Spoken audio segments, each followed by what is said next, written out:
Hello, good morning. So, big news.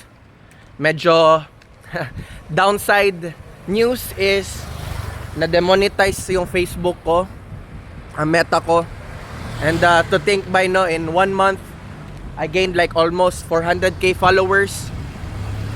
But because of multiple violation, uh, na ban tuloy yung aking monetization, but the engagement is still there. So pero yung motivation ko to make content by iba talaga pag merong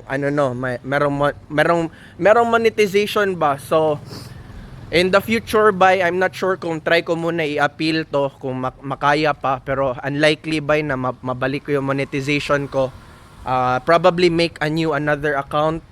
So follow nyo pa rin ako sa TikTok and sa YouTube ko, because I'll still be here. I would not delete this kasi kunin ko pa yung mga payouts ko.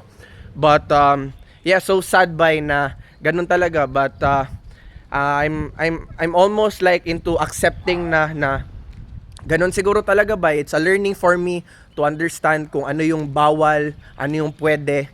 And yun man talaga yung gusto ko long term. Bless and love.